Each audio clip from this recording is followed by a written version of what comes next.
Mike-san, ohayo gozaimasu. Ohayo gozaimasu. I know you have more and more story to tell us. In fact, you just hold the sword here, and it's very, very, for me, I know it's a treasure. Well, this is known as a koshirai. So this is the mounting for the katana. And this one is from the 1800s and in original condition. No repairs, no restoration. No kidding, see some part is shining. So this is exactly how somebody wore this sword. The reason, though, this is a very unique one, is the sense that if you notice the lines on the saya here, 753, that's for representing Shichigo-san, which is one of the Japanese very special events for children. Yes. So because of this, we believe that this mount once belonged to a young samurai. Oh, I see. It was quite common that they would be given a sword, at a young age, especially if they passed 7 years old. Yes. And not like today, but long time ago, they would actually wear a real sword, even that young. They have to learn everything, respect and how to care, everything. As a samurai. So this sword is unique also because all of the kanago are designed of monkeys. So most likely the person who owned this was born in the year of the monkey. That's what I thought. Could so Sarudoshi. So my son, second son, is born in the year of the Sarudoshi? Sarudoshi. Is that right? So I got this, and this becomes his present. So his present. Wow, he must be very happy. Yes. So what was quite interesting is when they went to take a picture for Shichigo-san, I let him take a picture with this. And the famous Nikkei photographer, Toyo Miyataki's studios, said that was the first time he's ever seen a picture with one of these. Never happened before, he said. So at that time your son was 7 years old? Yes, that time. So what we do is I use examples like this for teaching other children because they can relate to it in that sense that, wow, a 7-year-old carried this sword maybe in the 1800s. It's hard to believe, but that's the thinking is that. So we teach by example to younger generation. So Yamasaki-san, the mature adult carried even longer or about the same size? Oh no, more longer than this. Much longer than this? Much longer than this. Oh, so this is for kind of child or 7 years Young old? Young adult or children, yes. I see. And they could probably carry this sword up to about 14, 15 years old. We changed the longer one. And do the genpuku. Yes. Yes, that ceremony. Then they would get the longer katana and maybe another one, so daisho, set. But until then, this would teach them how to handle, carry, get used to wearing a katana every day in that sense, So people, when they see such an object and they go, it's not new because it's in such good condition. Yes. We also try to teach the value of daiji, take care of something important and pass it down generation to generation, and it stays if you take care of it. If you look at this, it's in perfect condition. Yes. But yet it's shining too, amazing. But from the 1800s. Yes. What's that? What this thing looks like? Oh, here in the handle? Right. Oh, this is really funny because a lot of times in the past when people said they have a katana and they call me up and they say, oh, it must be valuable because it has pearls in the handle. It looks like a pearl in there. And then it took me a while to figure out, like, oh, they're talking about the samegawa, the ray skin, And I said, that's not pearls, that's stingray skin. And they're like, ugh, Stingray skin. So same was very important to Japanese culture in the old days because they didn't have sandpaper. So they would use the really fine same as sandpaper and very strong. So they would wrap the tsuka, the handle, over the wood with the same to give it strength. And also it's waterproof or weatherproof. So it will last, a long time through battle, through harsh conditions. You know about sushi, right? Yes. So real wasabi is a root. Yes. So true, good Wasabi. Sushi shokunin would have a paddle with same on it, and they would grind the wasabi on that instead of using the metal grinder today because the taste. No kidding. So same is a very long time important part of Japanese history, but most important, they used it for katana. Even some sword have it for the saya cover too. As Really? Well, you think about it, it makes sense because it's very durable.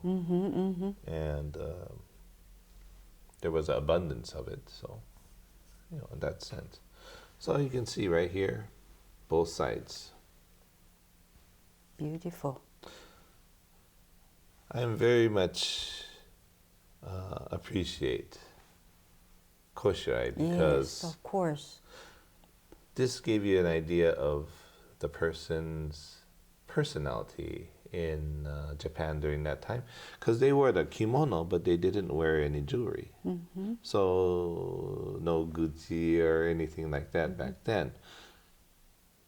Their personality would be reflected on the sword. So you're the monkey, they like this color.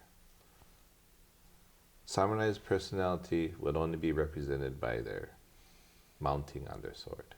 That's the only thing that would show. He likes dragons, he likes this color. Does it also show the position, the grade, how high position they are, or just by looking at the... Oh, of course. If you got to the higher levels and you had to go to the castle every day, or if you were like a lord or lower lord, you would have your family crest on there, to show your position. Or if you're associated with, say, Tokugawa family, it would have the Tokugawa mon showing that you were really direct, connected to the Tokugawa family. That would show people right away your position. Mike-san, from your collection, do you have anything look like that? Well, we have a sword here, which belonged to retainer for the Maeda family. Yes, Kanazawa no. I really want to see that one, and I want you to tell me that story too. Okay, after commercial. Okay, that'd be fine. Thank you. Yeah, thank you so much. Mike-san, so many touching stories you have been telling us. The final one, I just saw that sword sitting there, and this is the saya.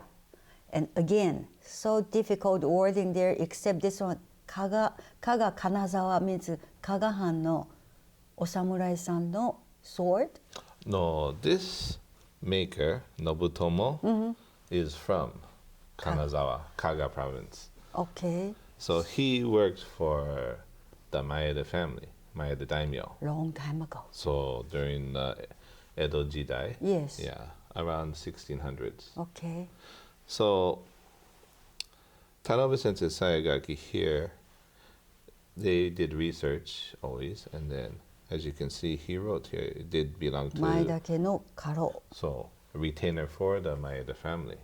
But this is a very unusual sword in the sense that it was ordered for the retainer, but before they gave it to him, they tested its sharpness on 4 bodies and then again on 2 bodies by the personal bodyguard of the Maeda family. 4 body means a 4 person? So what they would do was they would stack the bodies this way and then cut down. Really? Yes. But they were condemned criminals at the time. Yes. And this practice happened quite often during the Edo period because samurai, still, number one thing about sword is how well they cut. And they did this style of execution anyway for criminals. So all they did was, in this sense, record it on the nakagu to prove that this sword was very sharp and that it was worthy of a person as the Kairo for Maeda family. So this sword is actually recorded in the Maeda Jiki, the Book of Records, and in the Kaga Taikan, for Japanese swords for the Kaga family, it's the only sword that has a color picture. Only one in the entire book, which is this thick. So this apparently is a very important blade in the history for the Maeda family. So luckily, as we were talking about before, during the time of the surrender of Japan and when MacArthur decided to destroy, swords like this didn't get destroyed. They were saved. Otherwise, it would not be here today. Although they didn't know what's going on, but they saved. Yes. So luckily, this sword was found, and we had it professionally polished in Japan by the correct togishi. And now it's going to stay perfect, hopefully, for future generations to see and understand. Tanabe Sensei did a nice long saigaki stating about not just the work of the sword, but the history as well. So very carefully, he wrote quite a bit on this sword because it was a very special item. But Mike-san, don't you think one sword cut 4 bodies when it hit the bones or something that it was chipped here and there? Well, Japanese sword is made so... Never chipped. No chip. They're made so unique in the sense that the edge, the hamon, is the hardest part, but the back part is softer, so they would flex. There's about, they say the average about 34,000 layers of steel. Really? Yes. So when you see the samurai movie, no wonder one sword can kill so many people at one time. As long as your angle, hasuji, is correct, Right. no Then problem. Is that right? They have some footage of one sword cutting through a machine gun barrel. And Kotetsu, one of the most famous swordsmiths from the 1600s, they say cut through a stone lantern. So Japanese sword is very strong. Really? Yes. Wow. So the history of a Japanese sword, in truth, it probably is the most famous sword in the world. How many people know what a samurai sword is? You know, the 4 most famous Japanese words, in a sense, were the sushi, samurai, nowadays ninja, and I don't know, after that it actually gets kind of... Video game. Yeah, something like that. So in the course of history for the world, still samurai and samurai sword will still be famous for Japan, like a symbol to the outside world. You know, when I see the sword, somehow whomever used to own this sword before 100 years ago or even 1,000 years ago, their spirit, their soul, S-O-U-L, is in there. That's how I felt. No, actually, what we say is the soul that's inside the sword is the person who made it. Not the person who owned it. Because the person who made it, he put his heart into it. He put his soul into that sword.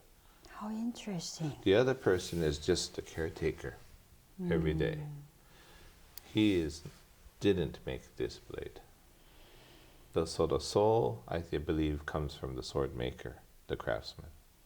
So to try to find out all those old sword maker or crafter is not that easy. No. Except some in Osabune in Okayama. So you think about it, this sword here is from the middle Kamakura period. You know, we're talking like, 11, 1200s, right? Yes. But look at it. There's no nicks, no chips. No. It's in perfect condition, very healthy. So we say, we believe that the soul of this sword is pure. It should survive all these years. How? I know. Through that many battles? Yes. You know Japanese history all the way up to Always Sengoku Jidai, many fighting, battles, civil yes. wars. But yet, look at these swords. They look like they were made yesterday. How is that? There has to be a good reason why Heian period swords still survive to this day. Why Kamakura period swords survive. Even World War II, when they were just mass collected and stacked up like firewood, just thrown around, still survive.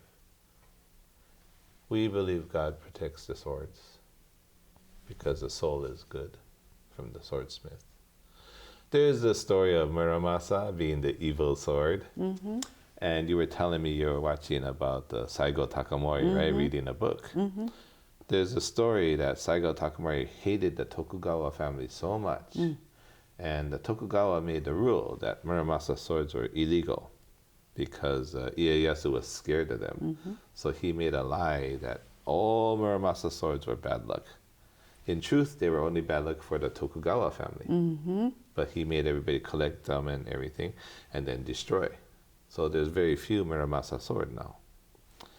So people who don't like Tokugawa, erase the name. Really? And keep the sword. Maybe one day can win the Tokugawa. Saigo Takamori, they said, kept the tanto, very small one, inside like a fan case, so kind of hiding. That was a Muramasa. Really? There's a movie, I mean, the drama shows he also carried that one from his Nariakirako, his boss, when he was young. Yeah. Oh my goodness, what an interesting story, Mike-san. And so he hoped one day get close to Tokugawa and then he's going to use a Muramasa. he did. You know. He grabbed and put in front of that Hitotsubashi, tell him that our friendship ends here. I would never see you anymore. Oh my goodness, that's the one, huh? So they say, I don't know how to, I've never seen it, but I think this tanto might be in the museum in Kagoshima. I just came back from Kagoshima. But anyway, Mike-san, so interesting for 3 weeks. And I love it. I love the story. And I hope you're in America, you can tell the American kids, and then maybe sometime go to Japan, tell the Japanese young kids how the Japanese sword is, the culture, the history, everything. I hope you can continue to do the wonderful job for the people. Well, we do it for the children because the children are the future. Yes. So that's what I hope. As long as I can still stay here on this earth. Yes. Oh, definitely. Thank you so much, Mike-san. Thank you for 3 weeks. Wonderful story. Thank you so much for having me on the show. ありがとうございました。ありがとう。